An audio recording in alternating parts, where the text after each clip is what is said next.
Here we are in September 2024, and we are in Quebec, Canada.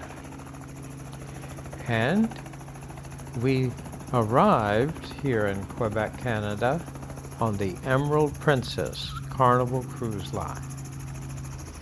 Now here is the Heli-XTREME helicopter rides. Yes, they can carry 3 passengers at $105 a piece Canadian. So those are Canadian dollars. So 105 Canadian dollars per person.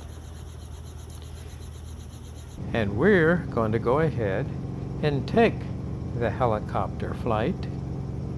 Now, this helicopter flight is for 15 minutes. And in that 15 minutes, it's going to travel approximately 50 kilometers.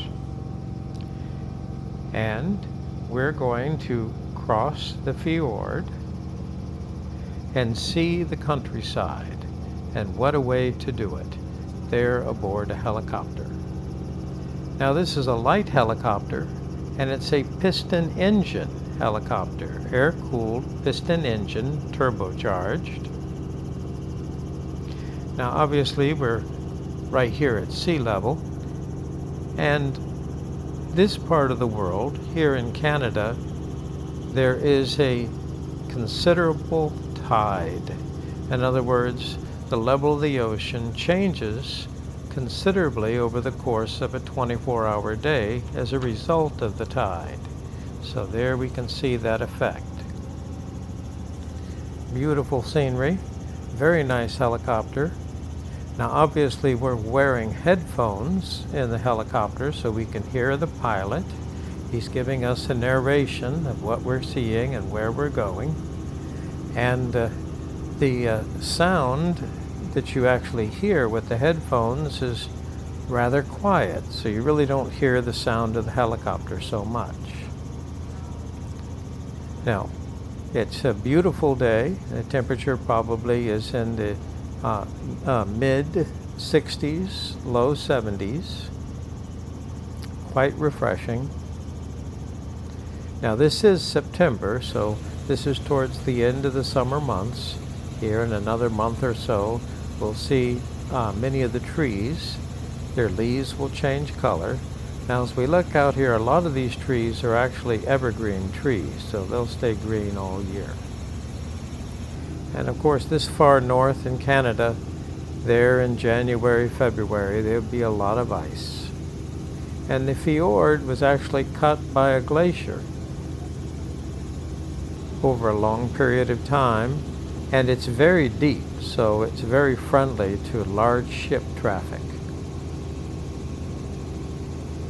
And there we see some of those lakes. Beautiful scenery.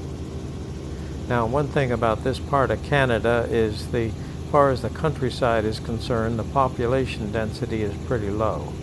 But in order to live somewhere, you have to have a road to get back and forth, and you want conveniences like electrical power, and it would be nice to have internet cable, fiber optic cable, but of course satellite would have to do here in this part of the world. Beautiful scenery, but if you're going to get to it, you'll have to walk, because as you can see, there are very few roads. So this is a part that you're not going to see if you're on the ground. You'll have to use the helicopter. And so I think it was a very worthwhile trip. Here we're coming back there to the dock where the Emerald Princess is moored.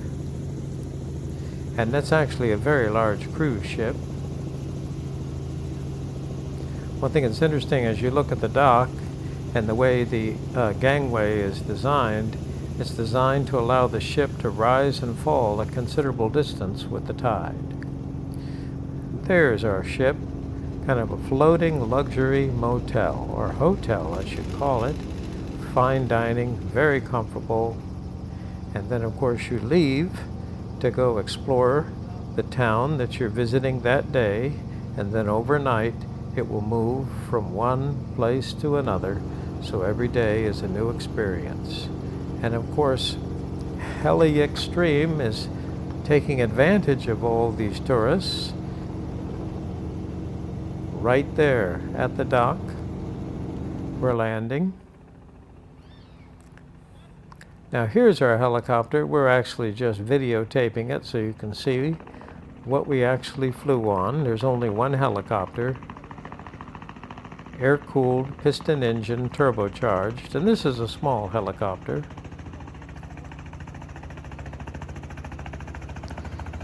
And certainly a helicopter, a light helicopter like this, would be sensitive to the weather, high winds, but a very calm day, perfect day for flying. Very impressive. Now, of course, obviously, that helicopter is going to require a special high-octane fuel.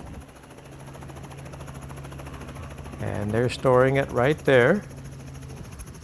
And after a couple of trips, it's going to be a time to top off the fuel tank.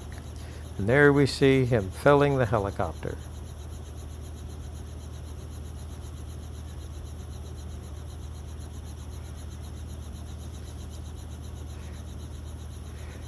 Now, as we were flying on the helicopter, it seemed to handle the load of actually 4 people, including the pilot, without any problem.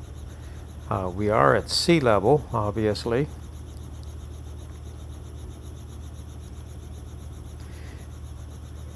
Now, as far as the sound of the helicopter, when it's landing and taking off under maximum power, of course, we hear the tips of the blades, that chopping sound as they approach the speed of sound.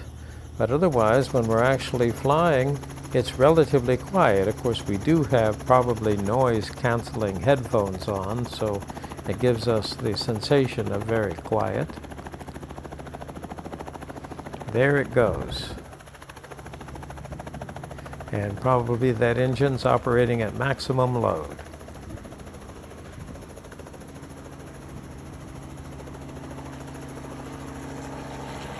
And as it turns, takes off for another 15-minute run. So I thought that was a worthwhile investment.